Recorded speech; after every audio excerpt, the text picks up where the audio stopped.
Huh.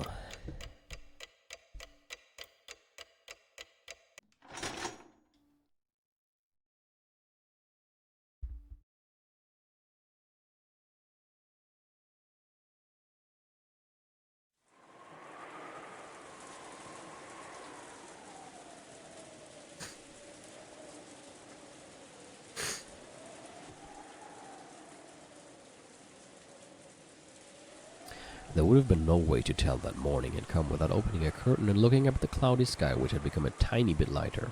It wasn't a refreshing morning. All that could be heard was the sound of the rain, which hadn't stopped falling since last night, and the howl of the wind. It's hard to imagine that it's morning. This horrible weather speaks for our hearts. Hey, it could be worse. At least it's just rain and not spears falling from the sky. Well, since you ask, I mean, should have looked out the window last night. Haha, whether it's rain or spears, it's coming down with a bang. Is it already 6 o'clock? Isn't this enough? After this, we've got no measures we can take till the mystery 90th person Beatrice makes her move. Hold on. So they have been talking until 6 in the morning without sleeping. But that means they should have heard all of that, but they didn't. So it cannot have happened, is what I'll just stubbornly say right now. True. However, I believe we have anticipated every trick they might use against us. That's right. As long as a traitor doesn't appear among the siblings, we should be able to deal with most situations. Haven't we talked about this enough? We've stayed up all night. I'm tired. You're right. How about taking a little rest after eating breakfast? A good plan. Staying up all night is trying at our age. As they all stretched, they enjoyed this unrefreshing morning as best they could. I'll go wash my face or something. I'll probably look horrible. What is that awful stench?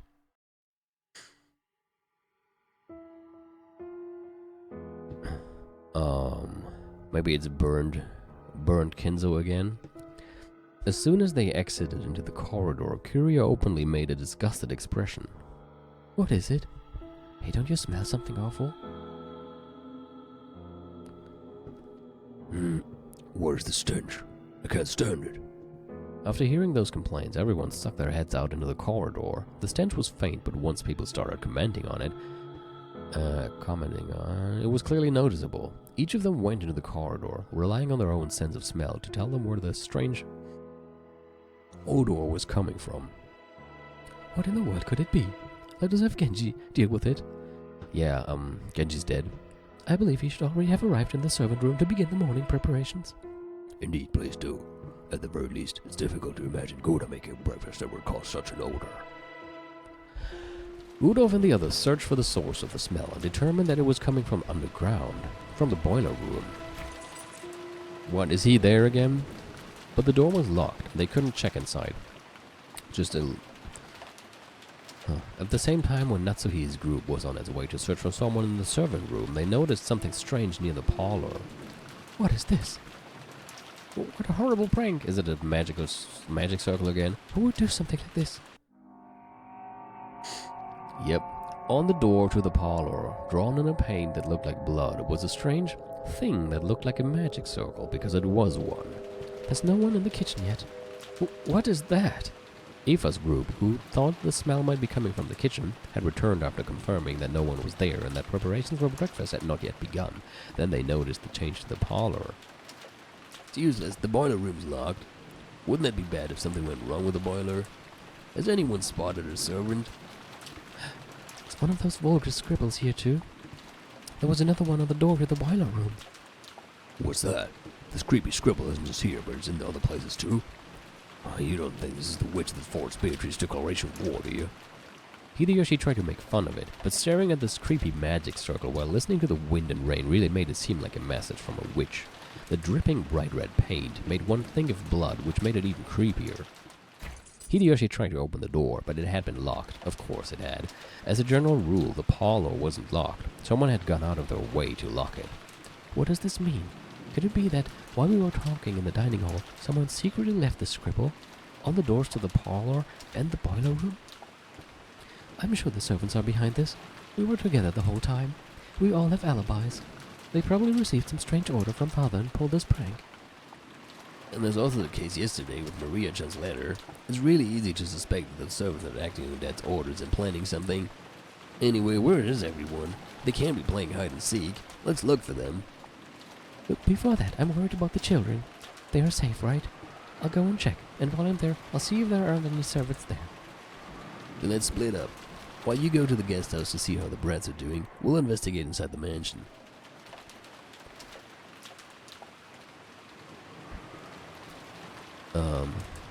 I want to think about it, but maybe these creepy magic circles aren't just in the places we found them already.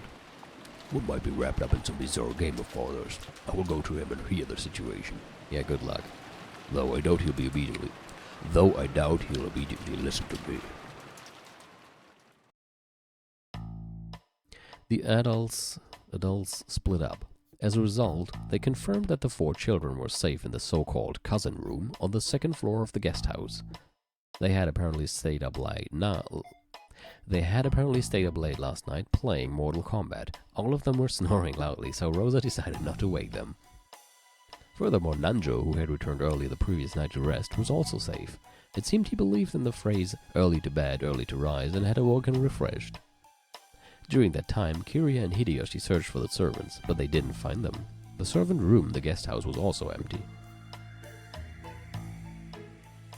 The children are safe. They all stayed up too late last night. Servant room is empty. I looked at the shift chart and morning shift begins at 6. They should have started working by now. The nap room is also empty. There were signs that a futon had been slept in, but it wasn't worn. Isn't everyone's reasoning right on this? This is probably a game Father set up. He must have left those creepy scribbles and hid himself somewhere, trying to make us do something. Are you saying he's trying to see who's fit to succeed his wealth in the headship? Isn't that a bit... No, it might not be strange if Father was behind something like that. After all, Father loves doing things on a big scale. This might have been a finely tuned plan started as far back as when the epitaph was hung in the hall. In that case, I wonder if they'll give us an announcement of the game or some explanation of it. It certainly would be nice if an envelope with a crest like the one handed to Maria-chan were to appear. That's right.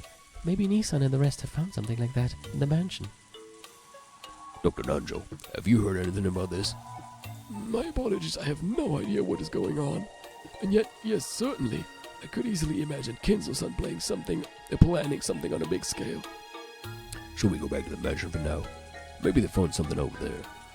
If I won't be in the way, I shall go too. Yeah, we're gonna need you to examine the bodies we're gonna find. I'll stay here. The children are sleeping upstairs.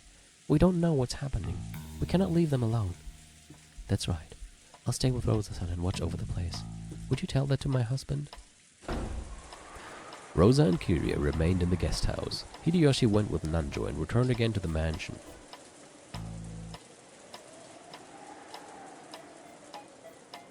At the same time, in the mansion, in a way that was hard to believe, or maybe we should say in a way that gave him a bad feeling, Rudolph's prediction was spot on. The same magic circle graffiti that had been drawn on the doors to the boiler room and the parlor had been found in multiple places throughout the mansion.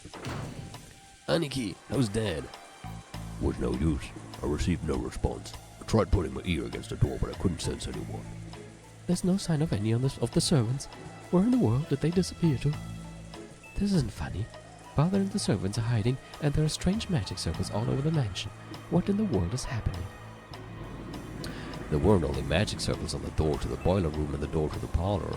There were 2 on the 2nd floor, and 1 on the 3rd floor, for a total of 5. They were all the same magic circle, and all of the doors had been locked, so they couldn't check inside the rooms. So every servant was put in one room, I guess? And all of them are locked from the inside? Anyway, let's do something about the boiler room first. It'd be bad if something broke down and caught fire or exploded, so we need the key. It should be in the key box in the servant room. Let me guess it's not there.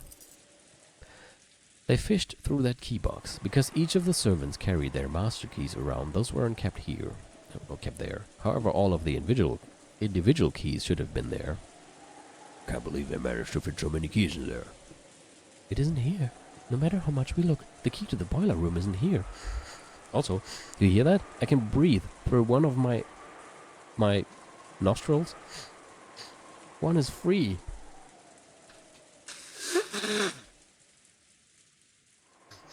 The other one is super clogged now, but that's a bargain I can accept.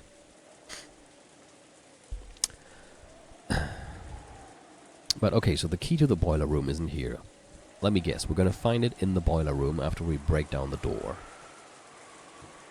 Look, Aniki, only the keys to the rooms with those magic circles drawn on them are totally missing. It's true. How bothersome. It's as though someone didn't want us to go into the rooms with the magic circles. No, they went to all the trouble of making those magic circles obvious, so maybe they wanted us to enter.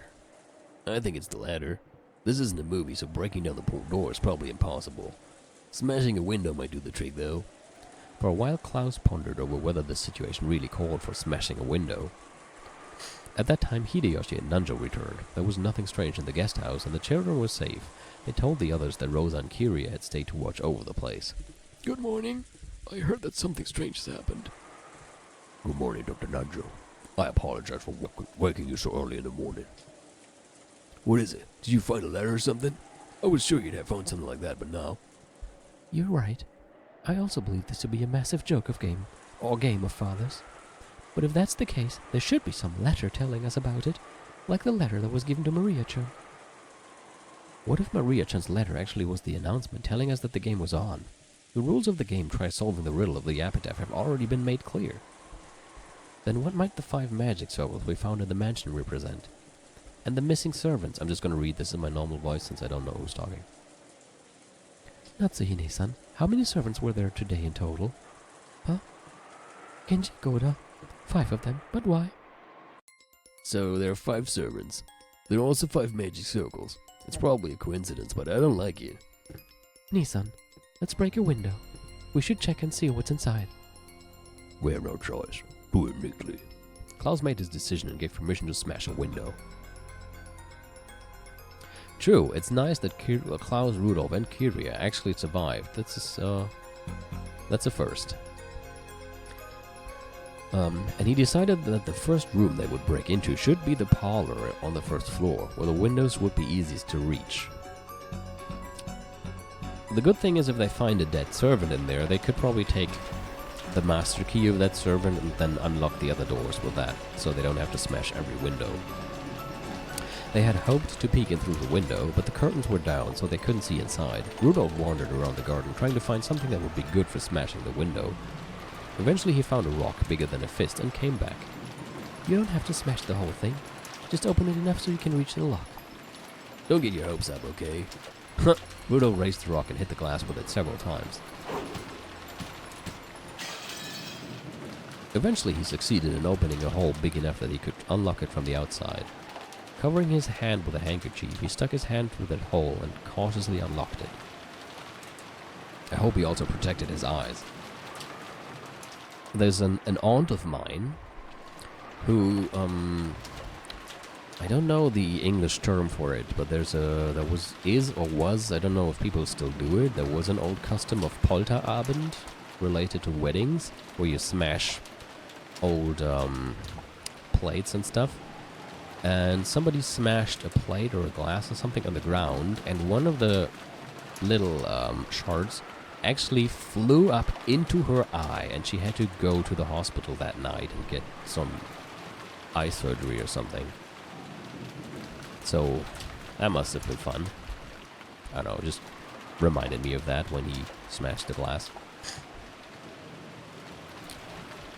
We should probably cover it with packing tape later. The rain will get blown in. When he suddenly opened the window, the wind and rain made the curtain dance around violently. Oh my god, no, yeah, that is probably what she thought as well, and what I think every time I remember that. Which luckily isn't very often. That curtain was blown to the side.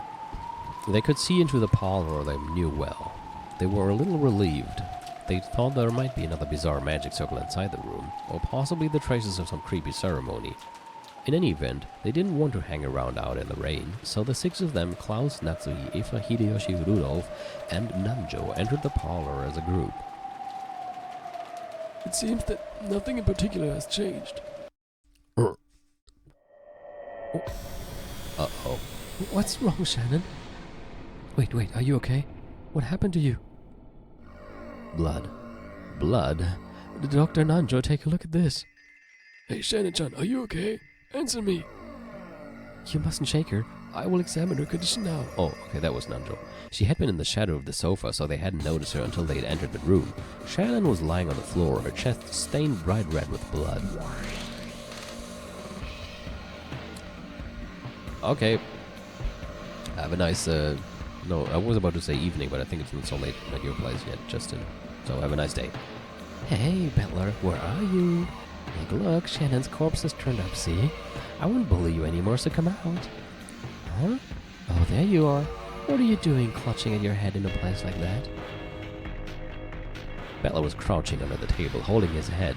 His pitiful figure made it plainly clear that he didn't want to see anything, didn't want to hear anything. Had he heard Beatrice's sneering voice? Could he not hear? Or was he pretending that he couldn't hear? In any event, it was clear that he had closed up his heart like a shell. Perhaps you tormented him too much, milady. After showing him all that and demanding a counter-argument, I can understand why he'd want to mope around. Hey, Butler, if you can't argue back, then resign, okay? It's your turn. If you don't make some move or pass, or else give up, we won't get anywhere. Huh? What's that? I can't hear you. I said be quiet. Oh, shut up. A witch? Magic? Why don't you just do whatever you want? I don't believe any of it. Damn it. Don't talk to me. Don't show me anything. Disappear. Just disappear. Don't get that annoying face near me. Beatrice winced reflexively at Butler's sudden rage. Even if you say that, if you don't finish your turn, then my turn won't come. In fact, I'm the one asking you to stop boring me. Who cares? Be quiet. Shut up. Who cares about your game? I won't go along with it. If your turn won't come until mine is finished, then just wait for all eternity. I don't know. I don't get it. I won't accept witches or magic. I won't accept something that's screwed up. I said don't talk to me. What the...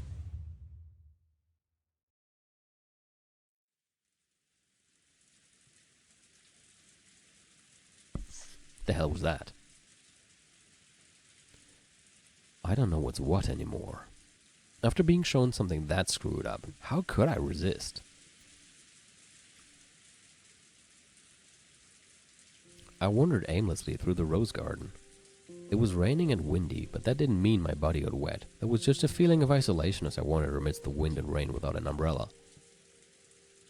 Maybe I lost in that person's game a long time ago. Actually, didn't we already have a clear winner and loser in the last game? After all, I surrendered for a time. That's why the world was tinted with witches and magic. Right now, Dokkanjima is a different world, where witches stride around openly and fire off strange spells. It isn't a matter of accepting it or denying it.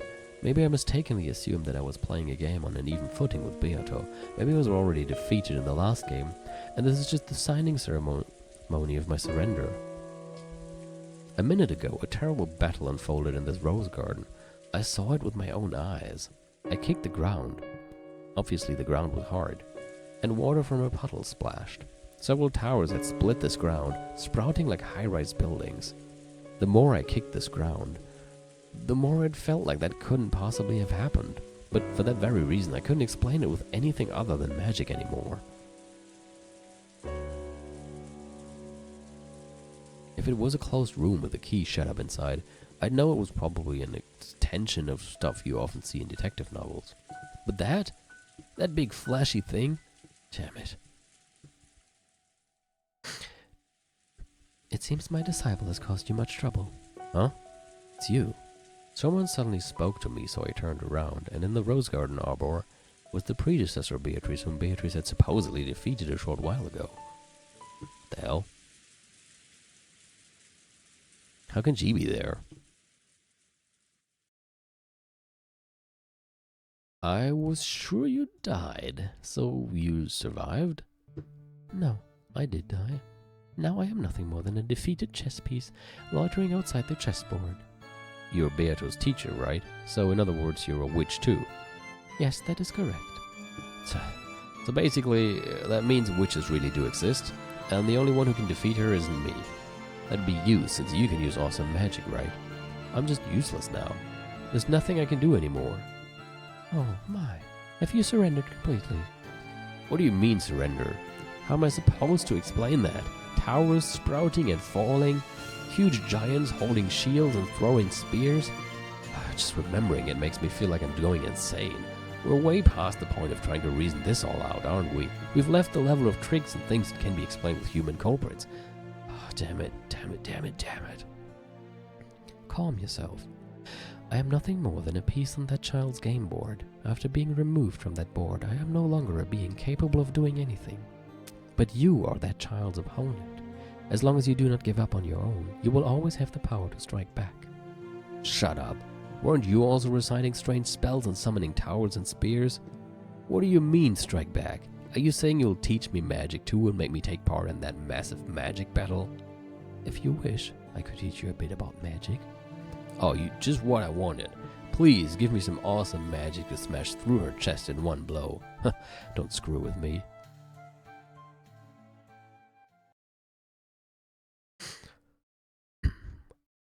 I hear that in Japanese magic there is a ceremony used to pray for rain. Do you know of it?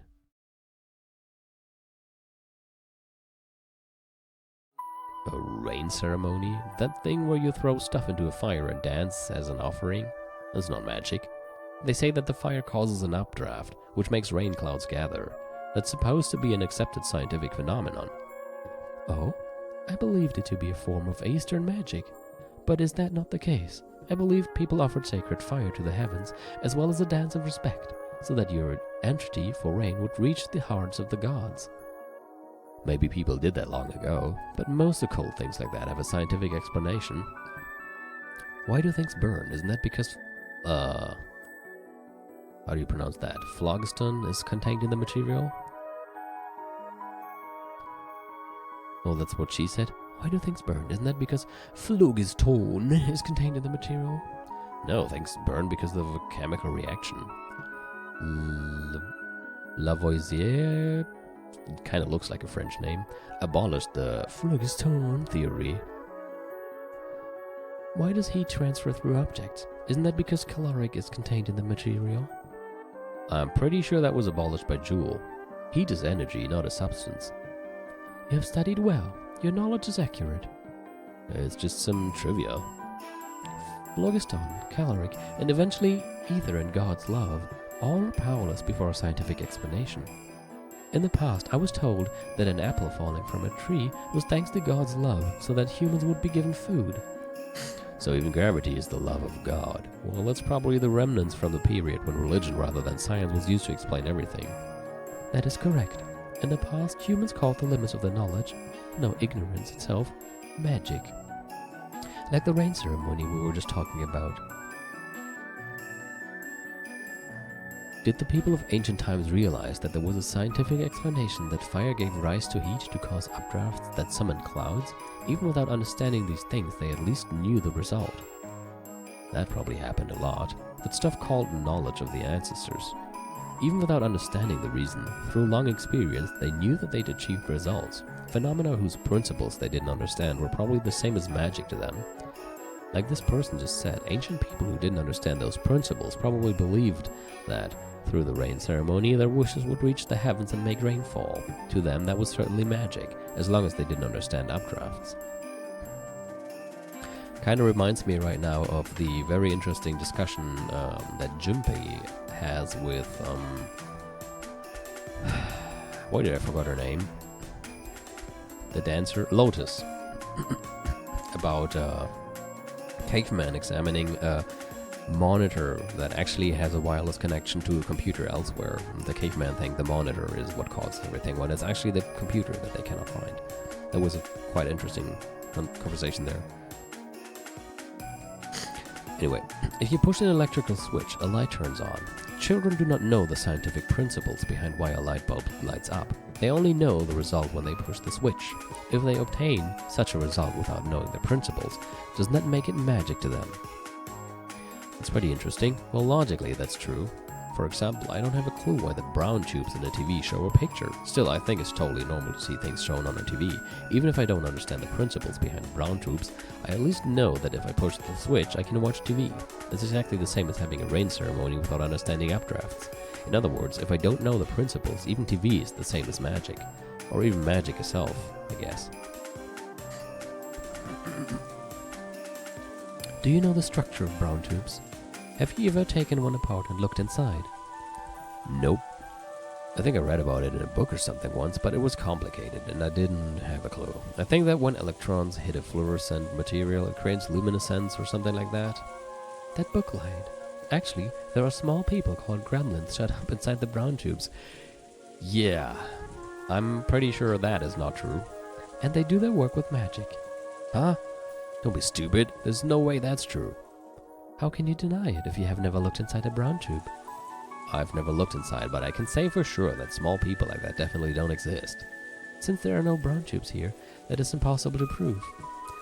Yeah, it's impossible to prove right now, but later I can take apart a TV somewhere and show you and instantly win the argument. So, put another way, my magical theory that gremlins are shut up inside the brown tubes and display the picture with magic is impossible to disprove until we can verify the contents of a brown tube, correct? What the hell, is this one of those? Are you trying to say it's a devil's proof? That's a favorite trick of you witches.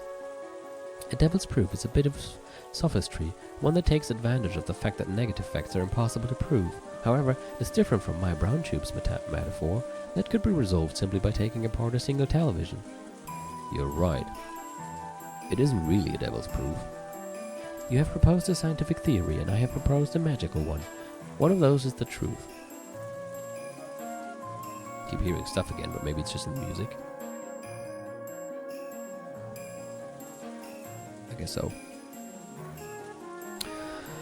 One of those is the truth, and which one it is can be certain the moment you look inside a brown tube. However, until the instant that happens, we cannot deny each other's theories. So even though only one truth exists, until you look into the brown tube, you can have two conflicting truths existing at the same time. You have a realm in which two truths can exist simultaneously, even though there must be only one truth in existence. Oh no, Christian is gonna love this. Is the cat in the box alive or dead? If you open the box, you will learn the answer. You will learn the truth.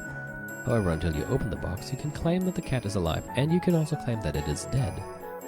Both claims are the correct truth according to the people making them, and even though the two sides are in conflict, neither can win the argument as long as the box remains unopened.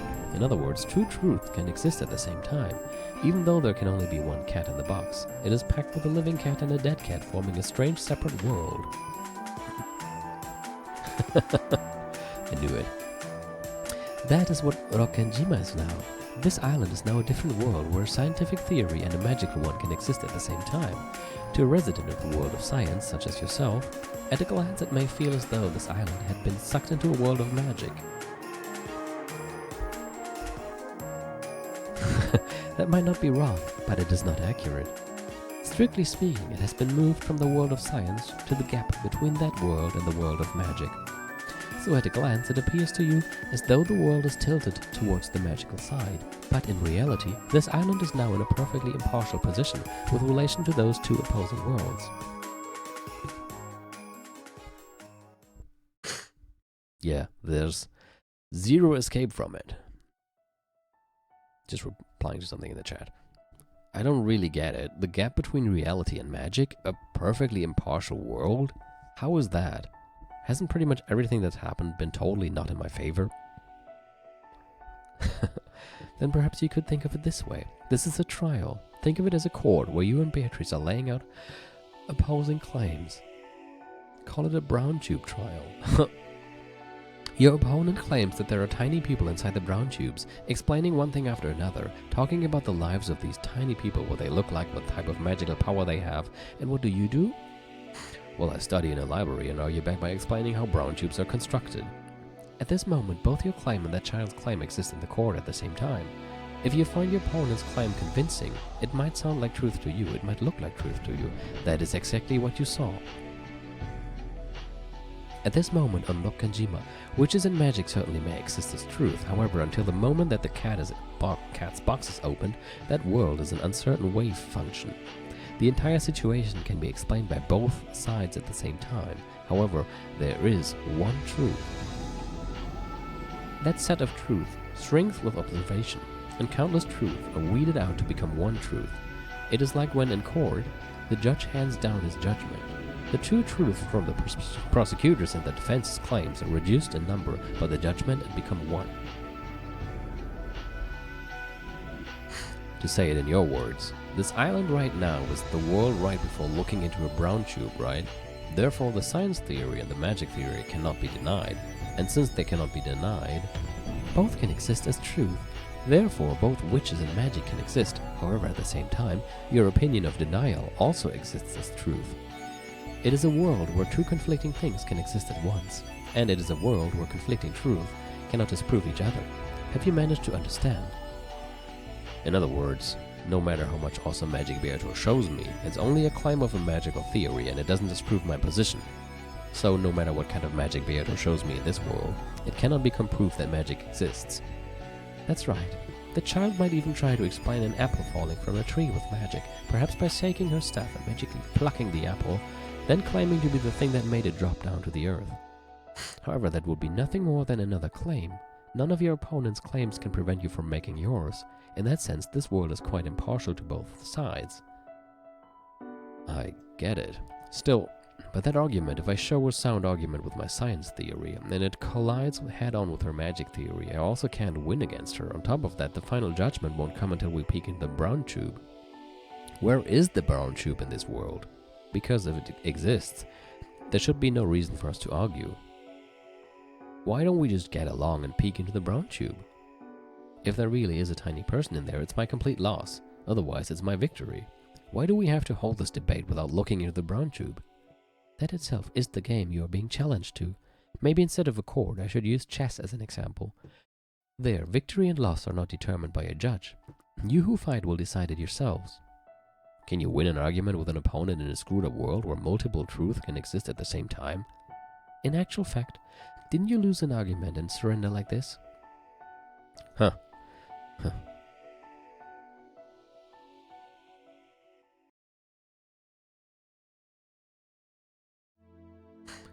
That is all the advice I can give you now.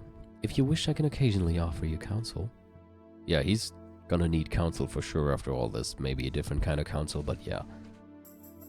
Sure, thanks, that really helps. I'll avenge you. Oh, thank you. I'll look forward to it. What's your name? Beatrice used to be my name, but now that I have surrendered it, I do not have a name. So I shall take a temporary name. Virgilius. The hell? No, how about Virgilia? Virgilia, huh? Like Valkyria? Wasn't that a name for goddesses that show up in myth? No, it means the guide who leads the way to Beatrice.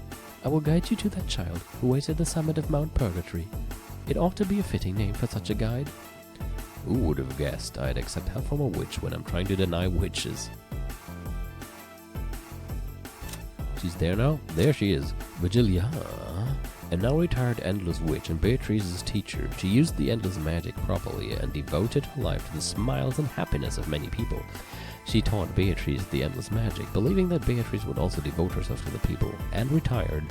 Though she was Beatrice's teacher, she was also a magician employed by Beatrice's family. For that reason, she interacted with Beatrice in a manner fitting for a servant. Some point to this as the source of Beatrice's arrogance and recklessness. Interesting. Who would have guessed I'd accept help from a witch when I'm trying to deny witches? I see. If this is a contradictory world where different claims can exist at the same time, I guess that's cool. It's almost funny. I am borrowing that child's words, but you truly are like a phoenix. Your will to fight has already been revived. Come, if your heart is prepared, return to your opponent. Return to the chessboard where that child is seated. I look forward to seeing how far you can fight with my disciple. Yeah, watch it. I won't listen to her babbling anymore. I'll coolly fight to the end. I definitely won't get provoked by her any longer. You said that at the end of the Tea Party episode 2 as well, but let's see. Then let us return to the seat of the battle. Can I call you Vajizzle? That's what I'm gonna call her now. Oh, Battler, where did you run off to? And I thought losers never came back for more. Sorry to leave you waiting. I've cooled my head a little.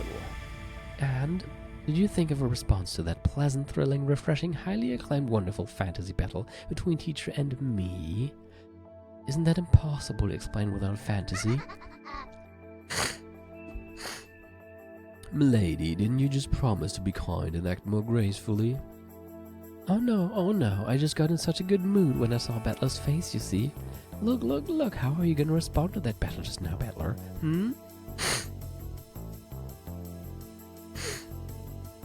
Battle? What battle? What? In this rose garden? Where do you see those spears and towers you made lying around? They aren't here, are they? In other words, it's just like the inside of a brown tube. The inside of a brown tube? What in the world are you talking about now? At this very moment, there's nothing at all in the rose garden. Towers may have been sprouting with magic until a short while ago, however that's only the case until we see what's inside the brown tube. That magical battle is nothing more than your interpretation, your claim. The fact that there's absolutely nothing to see here now proves it. Also the fact that nobody heard it, even although everybody was awake, and it would have been loud as fuck. This is how I argue back about that witch's battle just now. Right now, there isn't anything here which proves that nothing happened. Come now, of course I can't make a huge mess when it's only the first twilight, and I am rather fond of that rose garden, you see. To prevent any damage, I had to fight occur inside a barrier, so it's only natural that it wouldn't have any influence on reality. That's your claim. Well, I guess that works. However, at this point in time, there is nothing in the rose garden, so nothing stands in the way of my claim that there was no magic done here. Wait, can you deny my magic with a mess like that? It is impossible to prove that magic does not exist. It's a devil's proof. At this point in time, this garden is the truth. The instant you look inside, the tiny people inside the brown tube will vanish, and there are no traces of magic here at all. So that battle between you witches did not take place. What the... That counter... That power... Could it be... Have you forgotten, milady? It is the multi-layered world reduction technique. It is the... I'm sorry, what? The power of a finite witch, the counter to the power of an endless witch. Only an endless witch can perceive it, and it is most effective against such a witch. Schrodinger's cat box? That old hag of a witch, what an uncalled for hint. We've lost time, including the 5 servants and grandfather. There are 6 corpses. Let me check the scene. I've been trudging along, wasting time. From now on, I'll speed things up, okay? Take a seat, Beatrice. It's finally the first twilight, isn't it? Let's start the real thing, motherfucker. Show me what you've got. Okay. Show me indeed.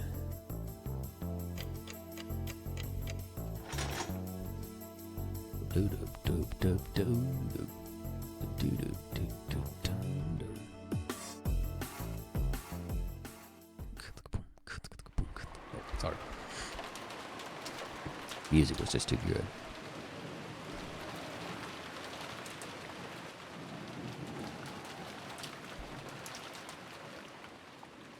So is Battler awake now?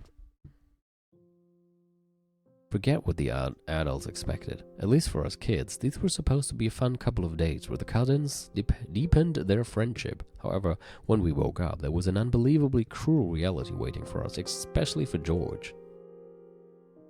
George, Aniki, and Jessica were crying over Shannon-chan and Kanon-kun's death.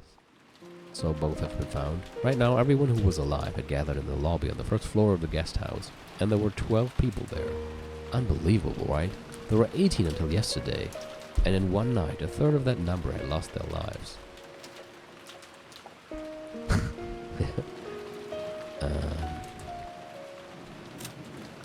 Okay, it doesn't say yet. I eventually sobered up from my agitation, and along with my lack of sleep from being woken up so early in the morning, I was beginning to feel a faint sense of unreality. I want to think this is some kind of bad dream. My cheap escapism keeps telling me that over and over. Maria had gone back to sleep on the sofa Rosa was sitting in. Rather than her having nerves of steel, she probably genuinely hadn't had enough sleep. Oh shit, it's Rudolph rifle time. Shit, I need a third word with R, so we can have a nice alliteration. Rudolph, rifle Rudolph, he's gonna go on a rifle Rudolph rampage or something. Renegade works as well. Rifle Rudolph renegade rampage. I wish there was a word like time, but that starts with R. Anyway, the adults were holding items from what was apparently grandfather's collection. Short barrel Winchester rifles. Well, there's more than one, but that's cool. Apparently relics from a time he had been obsessed with westerns. Westerns? There were 4 guns altogether. Cool, everybody gets one? Those had been split up among the 4 siblings. Uncle Klaus, Aunt Eva, my dad, and Aunt Rosa. Why does Natsui not have one? Paper boxes filled with bullets. Maybe because she's very low in rank or something. Paper boxes filled with bullets lay on the table, and the siblings were silently loading them. It's a little scary, even now touching one of these. I get the feeling Dad will yell, "Don't touch that," and hit me. Well, isn't that great? Like Klaus would let his wife hold it, yeah, that's true. Especially considering his general attitude towards women that we have already seen displayed in this episode. You're right, he would most certainly not let her have it. Well, isn't that great? No matter how much you touch them, you won't be hit again. I can't believe it. Well, she has one. He needs to compensate for something, I suppose. To think that father would meet this kind of end. Oh, so I suppose they have found all the buddies already? Well, I never did expect Kinzo-san to die normally in this bed, but even so, it is too horrible. I take it he was found burned in the boiler room again. Hey, I wonder if that really was father. I think it might be a different person's corpse, used as a substitute to trick us. No, it was father, without a doubt. You saw his toes, right? Generally speaking, there aren't many humans with 6 toes on both feet. But that doesn't mean that such people don't exist. I've heard that polydactyly isn't that rare a disease. He was a man who liked large-scale tricks, right? He might have obtained a corpse from somewhere that had the same number of toes on both feet. Ridiculous. Why would he do something like that? Jetzt haben die alle eine Knarre, das wird bestimmt nicht in der Katastrophe enden. Yeah, I had that thought as well. I'd agree if it was a normal person, but this is father we're talking about. You can't be sure Kiryu-san's talking nonsense. After all, burning a corpse makes it harder to identify. Still, there should be a few ways to examine him from his teeth and bone structure. Be my guest if you want to do that. If the police investigated, of course they'd be able to know whose buddy it was right away. The problem is that we need a telephone entity more than the police right now. The boats probably won't come in this typhoon, so will they arrive tomorrow? Most likely the boat will come again at 9 tomorrow. Then I believe we will be able to contact the police. It's the same for us and the culprit. Until the typhoon passes, this island will be closed off.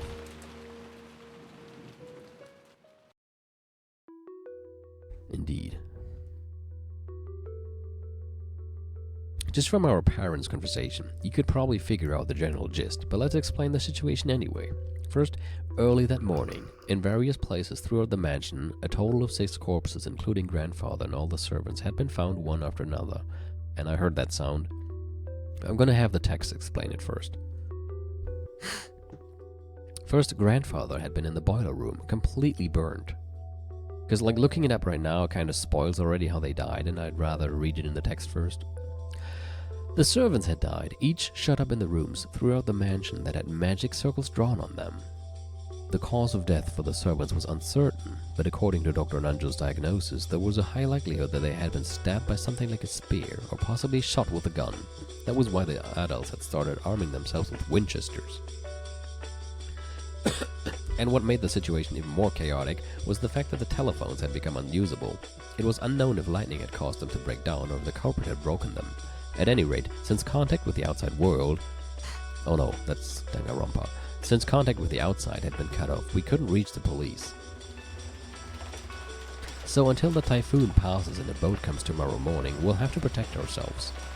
After all, Dokanjima is now isolated by the typhoon, and just as we're stuck on the island, so is the culprit. It seemed that the adults had stayed up all night, holding the family conference in the mansion's dining hall the whole time. Oh man, they're probably super tired. They stayed up all night, and now they cannot sleep because of this. And yet the crime had occurred in the mansion, so right when the adults had been in an uproar over money, the murderer had been killing under the same roof. They say Aunt Natsuhi has been strict about locking the doors and windows at the night, and yet some suspicious person had entered and left the mansion. The adults had decided that the inside of the mansion was too large to be safe, so they had pulled out the guns and moved to the guest house where we had been. Which brings us to the present. George Aniki had begged to see Shannon-chan's corpse, but the adults had refused, saying that he mustn't do so until the police arrived. You would probably stay awake from the adrenaline. Yeah, I can imagine that. That wasn't just because they wanted to seal all the rooms to preserve the scene. After all, the culprit who had killed 6 people was wondering about the mansion. To the Yoshinomiya family right now, the mansion that should have been their home was now a danger zone that an unknown murderer could enter and leave at will. After all, it's a huge mansion. There are plenty of blind spots and dark places, and it's too vast to guarantee absolute safety with this number of people. Relatively speaking, the guest house was much smaller. It had 2 above-ground stories, something like 10 or so rooms. Apparently it had originally been constructed to serve as a small hotel, as part of the plan to turn this island into a resort. So it was easier to know what was going on everywhere inside it, and it would be easier to keep safe. It made for a good place to hole up in. Cool, so this time we're gonna play like defend against the zombie apocalypse in the guest house. Everybody has rifles and all and shit. Also, it was extremely likely that this mass murder of 6 people was a game. After all, the culprit had proclaimed so in a letter. I heard that a Western-style envelope with the family crest, just like the one Maria claimed to have received from Beatrice yesterday, had been found in the boiler room where grandfather's corpse had been discovered. This was what the letter said. So that there will be no misunderstandings, the game I seek is for everyone to try and solve the riddle of the epitaph, not for you to try and catch me. If you don't solve the riddle, the pitiful sacrifices will further increase in number. It would be wiser to spend your time solving the epitaph instead of searching for me. If no one can solve the riddle, no one will survive. If a person appears who can miraculously solve it, I will give them all the gold of the Golden Land, the Yoshinomiya family headship, and all of my power. I was the one who succeeded the Yoshinomiya family headship after Kinzo-sama. I look forward to seeing who will succeed to that headship after me. The Golden Witch, Beatrice. What, so this time she actually called herself the Golden Witch? In episode 1, she called herself the Alchemist in her letter. This riddle of the epitaph was that thing. The strange epitaph written by the portrait of the witch on display in the hall of the mansion.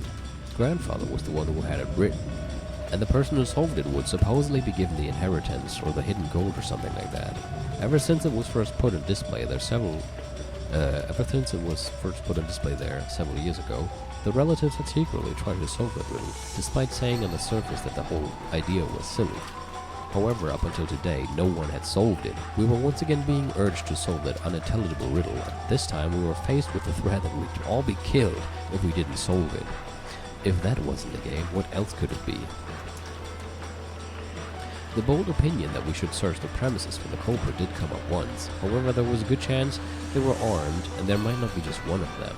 And while they might have been able to kill more than 6 people, they had stopped at 6. The opinion that won out in the end was that we should avoid needlessly antagonizing the culprit and hole up in a safe place while we waited for the police to arrive.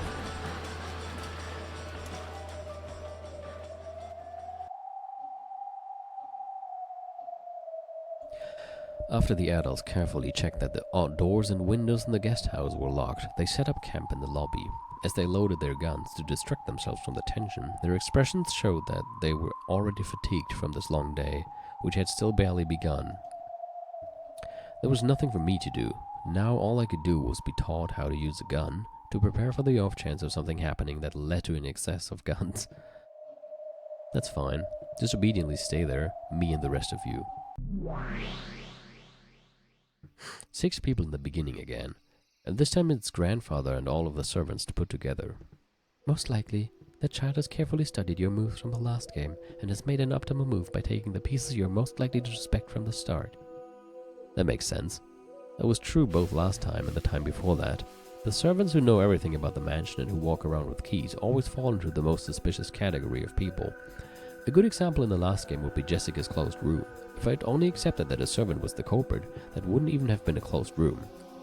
And so, the child went straight for them, probably to block off a method of escape you'd be likely to attempt sooner or later. Beato already proclaimed and read that there are no more than 18 people on this island. In other words, it's time to give up on that. Now I've got to suspect one of the 18. That child will probably come at you by stealing the pieces for all the 18, while also making an appearance as a 19th person who shouldn't exist, for then you would be forced to accept that your opponent is a witch.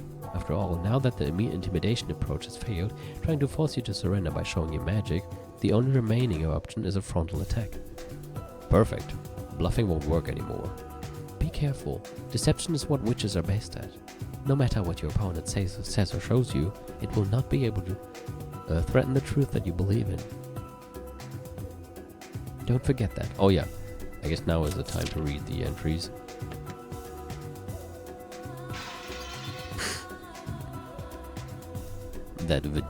While we were talking with Vajizzle. Oshinomiya Kinzo, his body was found as a burnt corpse in the underground boiler room's incinerator. No evidence of a struggle was found inside the incinerator, so it's probably reasonable to assume that he was burned after his murder. Too bad this time, it was game over right from the start. Servant Genji, his body was found in the VIP room on the second floor. The weapon used on him is assumed to be a gun or spear-shaped object. To thank Genji for his many years of service, let us allow him to rest in the VIP room. Servant Shannon. Her corpse was found in the parlor on the first floor. The weapon used on her is assumed to be a gun or spear-shaped object. Let Shannon have the parlor, with its wonderful view of the rose garden on sunny days. Servant Kanon. His corpse was found in the chapel. Also, why not save it again? No, don't go there. Just figured I might save it since I haven't done that yet. Found in the chapel. Weapon used in a mission kind of suspicion. For Kanon the chapel. Let him continue to protect the Lord's precious place even after death. Servant Gouda. His corpse was found in a waiting room on the third floor. Same weapon, text is the same always. The room next to the study is fitting for him, considering how much he wanted to earn Kinzo's favor. Her corpse, Servant Kumasawa, her corpse was found in the guest room on the second floor. Same weapon. This seldom used second floor guest room was her secret napping spot. Okay. Be careful, deception is what witches are best at. No matter what your opponent says or shows you, it will not be able to threaten the truth that you believe in. Don't forget that. Sure, as if I'd fall for the same moves over and over. Come on out, Beatrice. Let's get started. I am already seated at the table of the contest, and my turn is already complete. To think we would end up having Madame as our foe. This will not be easy, milady. Our moves will be read thoroughly. I care not. By now teacher's moves are all old-fashioned classics. There's nothing to fear. So, just what moves can you make beyond the classics I taught you? I look forward to seeing, Beatrice. You okay with this, battler? Can someone who denies witches really accept the witch as a strategist? Your stupid provocation is pointless. This is my advisor, no, my second. That doesn't change one bit, that this is a fist fight between you and me. I understand. One as wobbly as yourself probably needs training wheels on his bicycle. Do as you like. Come, let us begin. It's your turn. Let's begin with a reconstruction of the crime scene. Cool music. Vajizzle, quickly please. The first corpse discovered was Shannon's. She was found in the parlor on the first floor of the mansion. The door and windows were locked, and a closed room was established. Yeah, it's gonna be a closed room for everyone, right?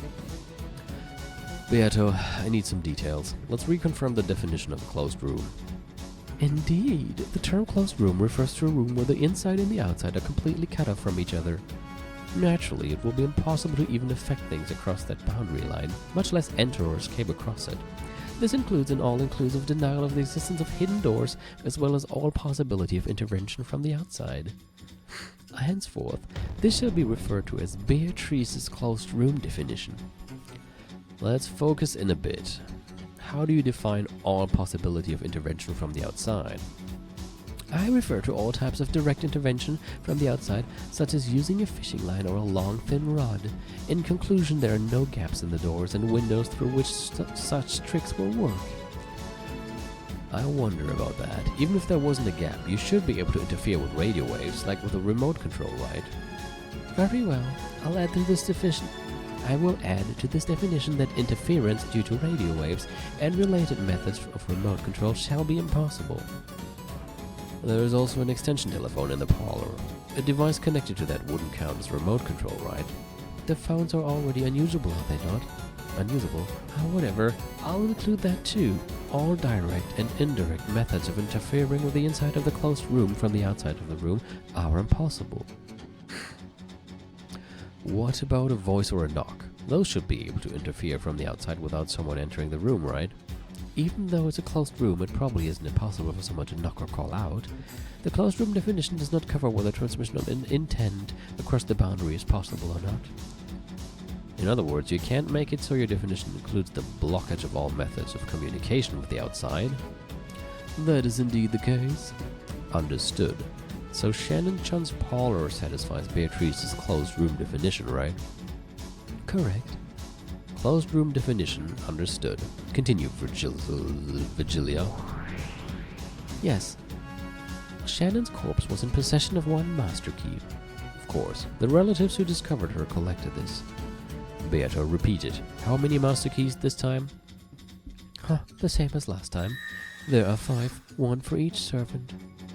Which means this still isn't a closed room. There are still 4 master keys left. It just means that after Shannon Chung was murdered, one of the other 4 keys locked it. Correct. And it wasn't only a master key that was found. Yes. Alongside the corpse, there was a western envelope with a family crest. Instead of a letter, the key to a guest room on the 2nd floor was inside it.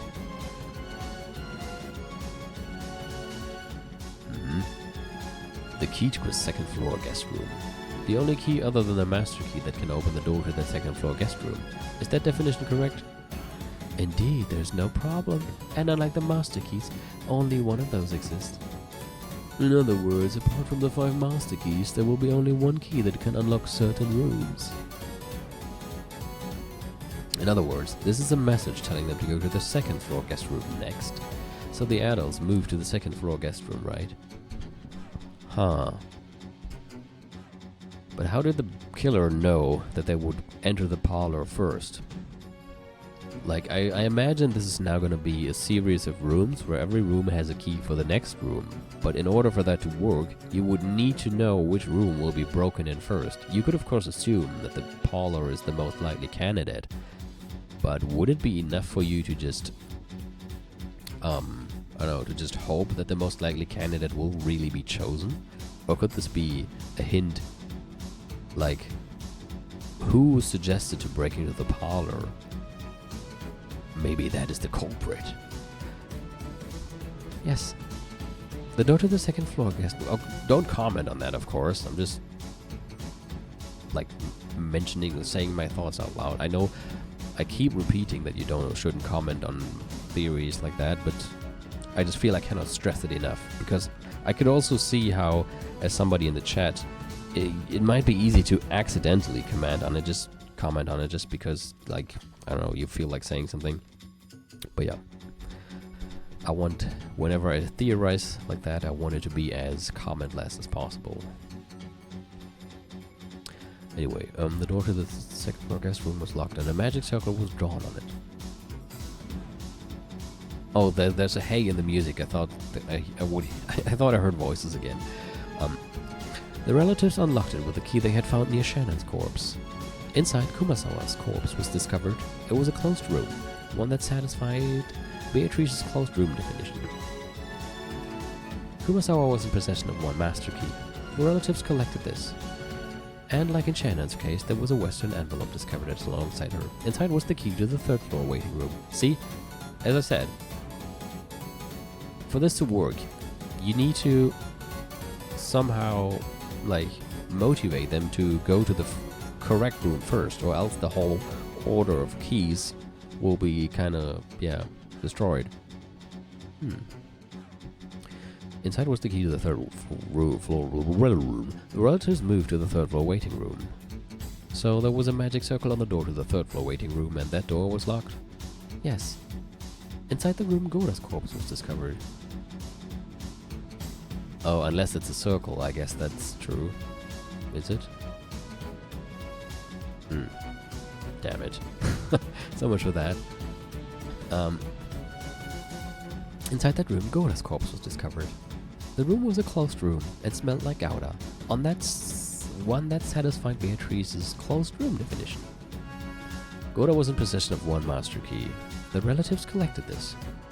And like up until now, a western envelope with the family seal was discovered, inside of which was the key to the second floor VIP room. The relatives moved to the second floor VIP room. What's going on here? What are you planning? There's no need to glare, is there? It may be a closed room, but there are still multiple master keys that can open it, correct? And besides the master keys, I've even given you keys specific to each room. I don't like where this is going, but I'm starting to see how it'll turn out. So it continues like this for all 6 people? Yes, that is correct. Inside the second floor VIP room, Genji's corpse was discovered. One master key was collected. The key to the underground boiler room was discovered. They moved to the underground boiler room. Inside the underground boiler room, Kinzo's corpse was discovered.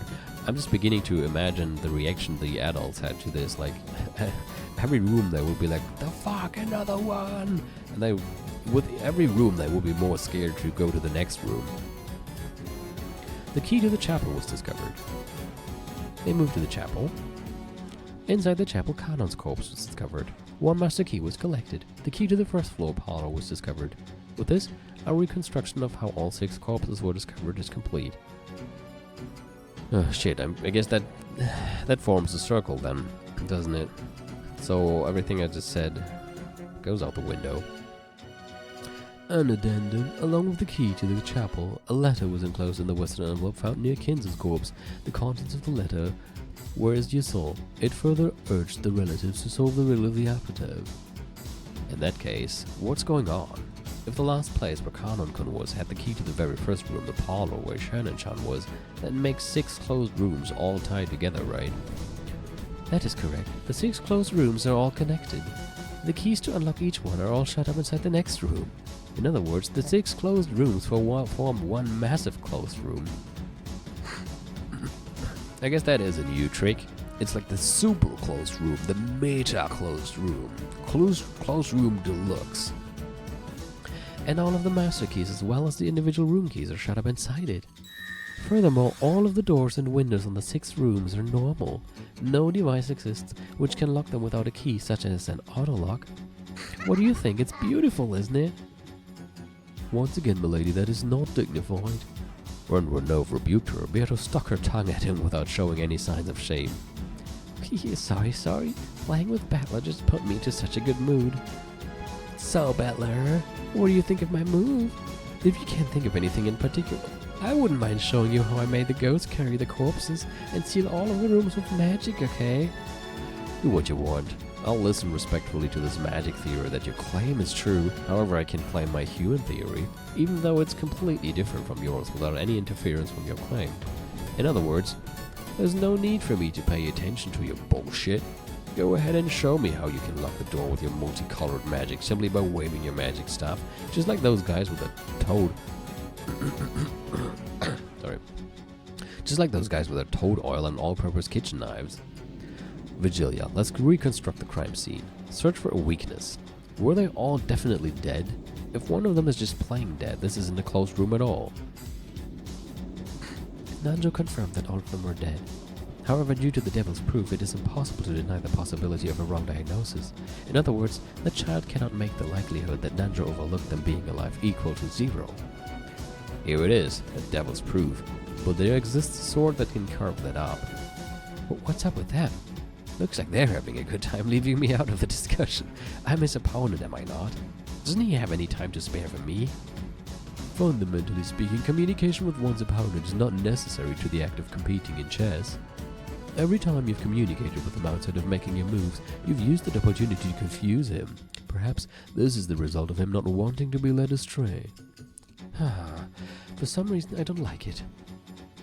You're challenging him to a chess match, are you not? That's true, but... Beatrice puffed out her cheeks, as though to say, I don't know why, but I don't like it. Because the police have not yet arrived at the crime scene, the human side's ability to inspect the scene is limited. For a strict confirmation of death, I recommend that you have that child repeated in red.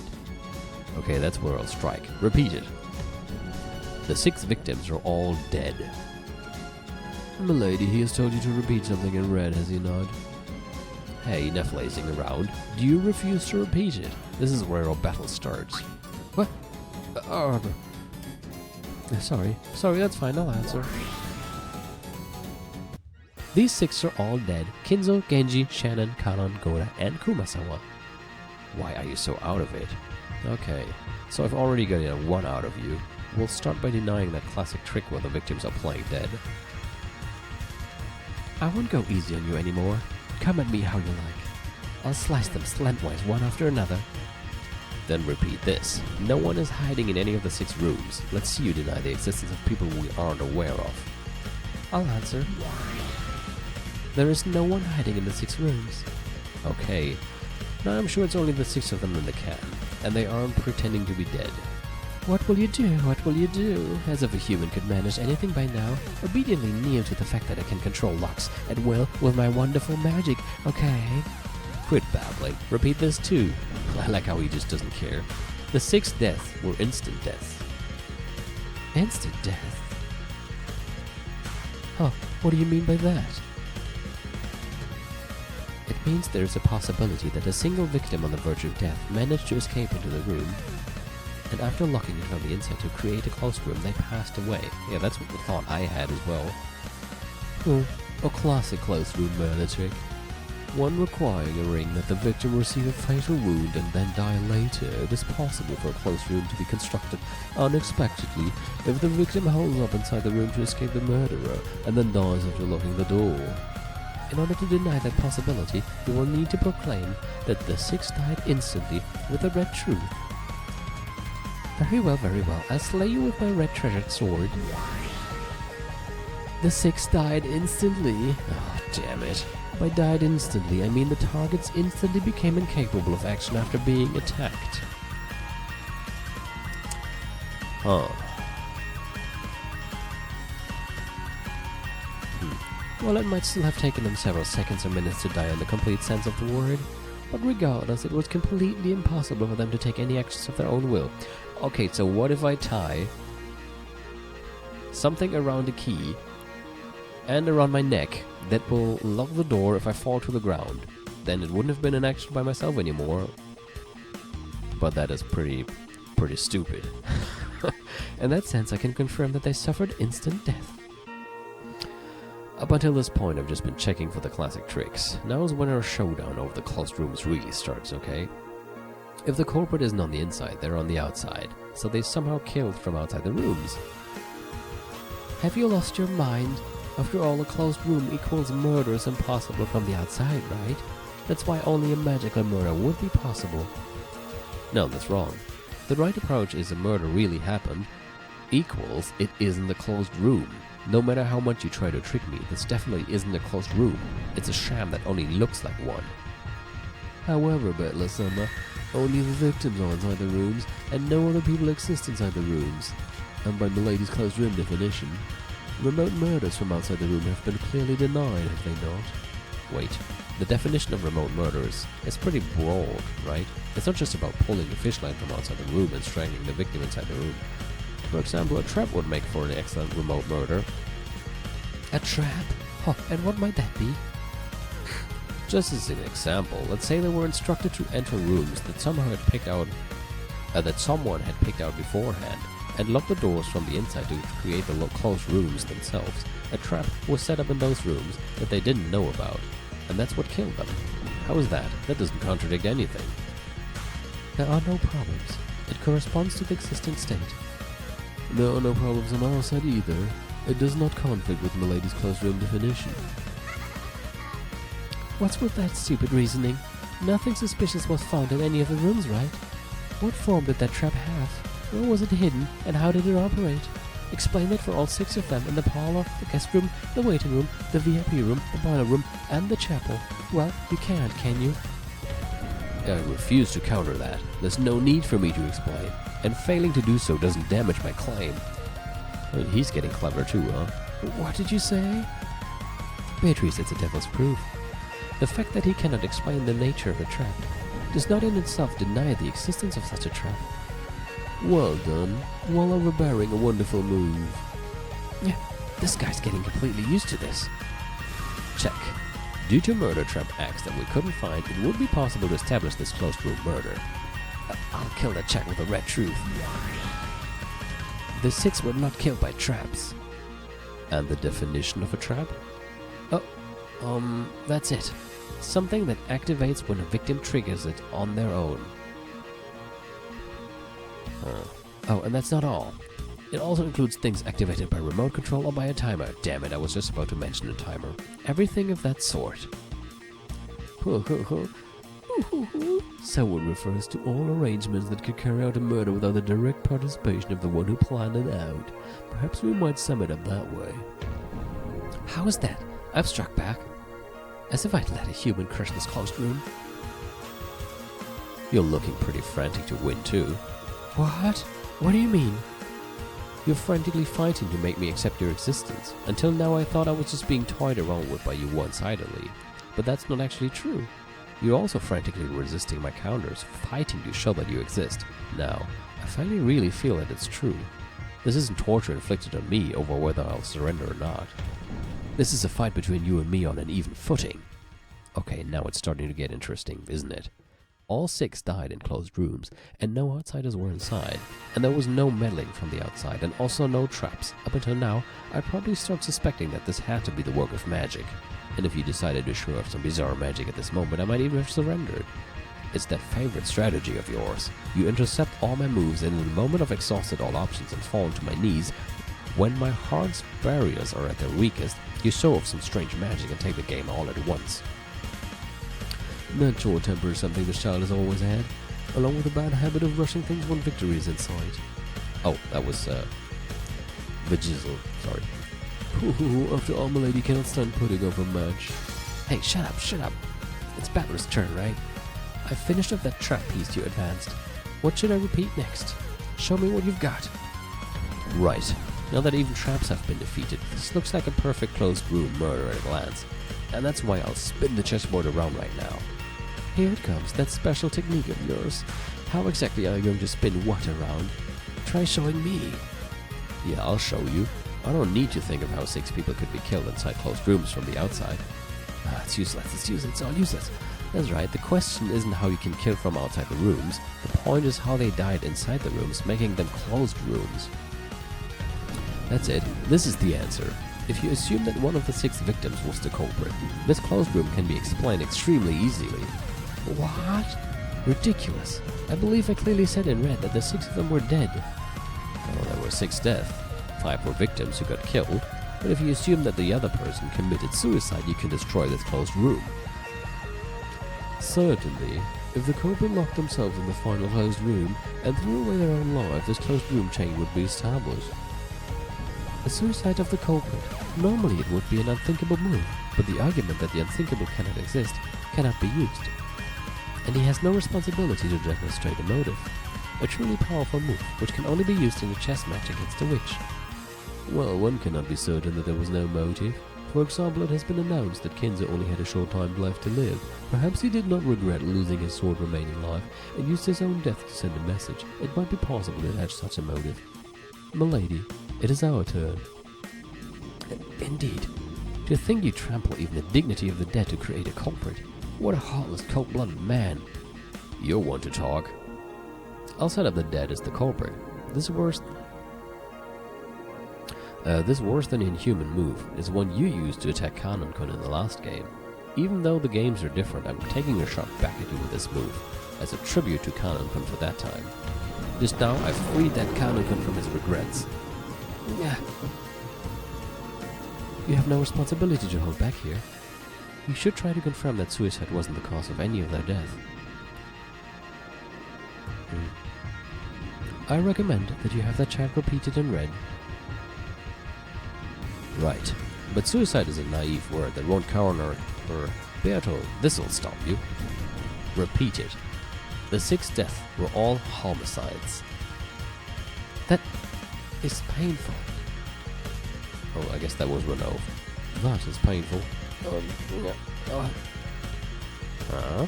What's wrong? All 6 of them were killed, right? I'm just confirming that simple premise we've had from the very beginning, right? Can't you repeat it? I refuse to repeat it. Oh, damn. There's no reason in particular. You realize that refusing to repeat this part is the same as resigning, right? Checkmate! One of the 6 was the culprit, and they planned to commit suicide after constructing the closed room. That's all. But wait. No, I'll say it. I'll use the red like you want. None of the 6 committed suicide. How is that?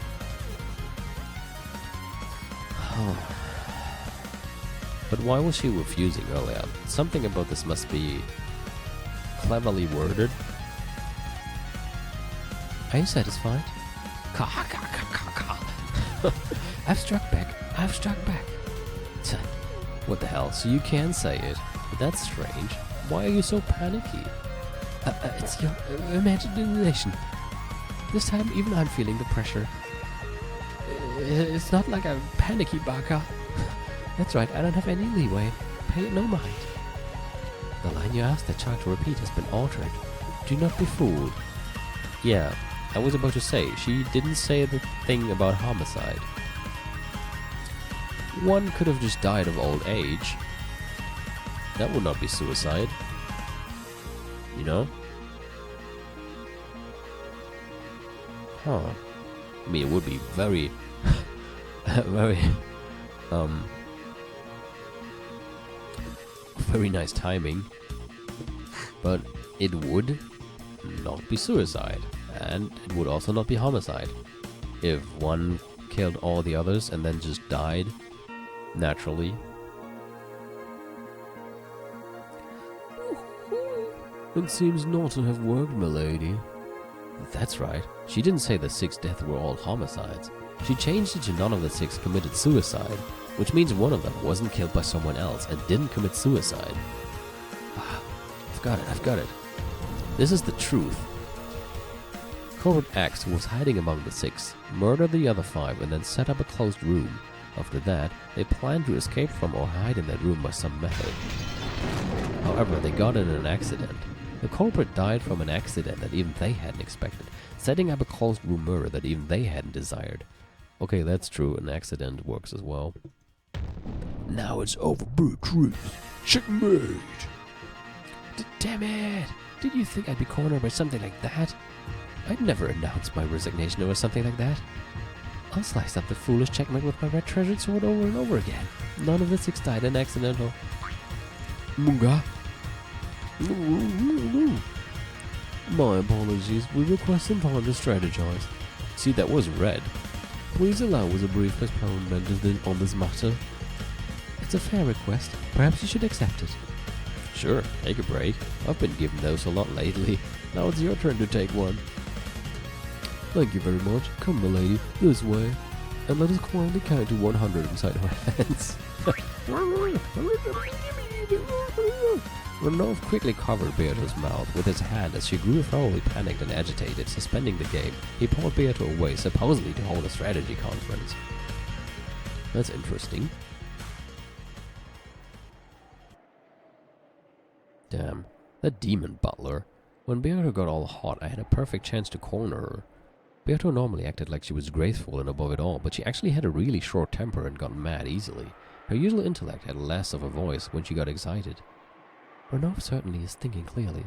He probably gave your opponent some time to cool down. That child grew too stubborn trying to remove your check. And was about to easily let several large pieces go. After all, the first twilight is only a skirmish. The correct move at that time would have been to withdraw. So what does it mean? Did I reach checkmate or didn't I? That child was about to say something in red. You probably wouldn't have reached checkmate yet. But most likely, you can expect our opponents to resign once they've cooled their heads. You're joking, even though she hates losing that much? Yes, In a losing battle, it is essential to withdraw your troops as soon as possible to try and minimize your losses. The difficult part is gauging whether it's a losing battle or not. Your opponent's butler seems to have calmly made that decision. Oh well. In other words, she managed to escape by a hair's breadth. Getting checkmate and delivering the final blow won't be that easy for me. However, you should count this as your victory. It seems they barely managed to prevent a large loss, but they certainly sustained considerable damage. The scale of the child's panic ought to make the depth of that wound quite clear to you. Seriously, it feels like she'd start crying if I bullied her anymore.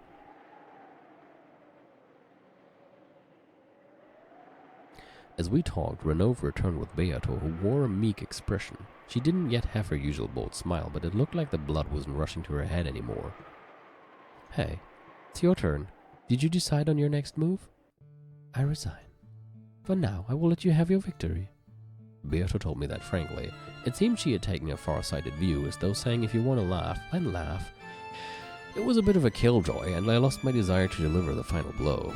Well, now that you've resigned, that just means we're even, since my theory and yours can't deny each other. You should treat it more like a tie than a loss. I don't need your disgusting sympathy. I'm telling you that I lost this round. When you find a dog drenched with rain, do you have a sudden urge to whack it with a stick or something? Nope, I'm not you. Even though she ridiculed me horribly when I showed signs of defeat, this is the best she's got when the tables are turned. I'd feel that was pretty cowardly of her, but I decided to act with dignity as the victor and let it slide. Beato resigned. That's the one result of the first twilight. Beatrice couldn't counter my move if one of the 6 was the culprit, and that person died in an accident. No, she probably could have countered it, but for some strategic reason she admitted defeat. It felt less like I'd won, and more like I'd let her slip away at the last second. Yeah, why did Renova pull her away? I don't get it. In a chess match with a witch, battles can be fought solely with pieces known as acts, which require no detailed explanations. Thanks to the Devil's Proof, I could create as many strange fictions as I wanted and use them as fighters in our argument. But that only works in a chess match with a witch. In our human world, you can't use such abstract theories to explain things. This first twilight was a chain of 6 closed rooms. It certainly may have been possible for a human. Beato wasn't able to deny all possibilities. However, I don't have a clue who committed the crime, or why or how they actually did it. It may seem strange to hear me saying this after I won, but for some reason I felt like I'd have been more satisfied if Beatrice had been able to say definitively that it was impossible for humans. I managed to avoid specifics using an abstract piece called Axe, but I couldn't deny the sense that some eerie intent that must never be known was filling up this entire mansion. Okay, I was waiting for this. Because it's past 11, and I suppose this is a very good point for stopping.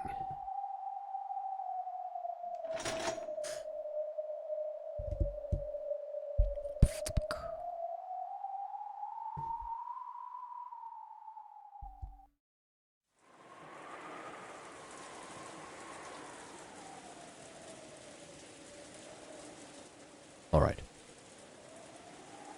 Just waiting for the moment when I can open the menu again. Okay. So just as an info, 9 AM, I actually didn't pay attention, I should have. I can look at it later in the video. Just FYI, again, this week as well, I might be able to do some streams during the week, depending on, well, whether or not certain other people are available and want to do it at all. I also don't want to overwhelm anybody with doing too many streams, because I can imagine with a text-heavy game like this, it can be overwhelming at some point. But yeah, no pressure on anybody. I also have the Final Fantasy VII Remake to play, so it's not like I would be mad if anybody says, no, I don't have time or I don't want to. But, yeah, we'll just see. Just keep an eye out on my Twitch notifications so you know when I will stream.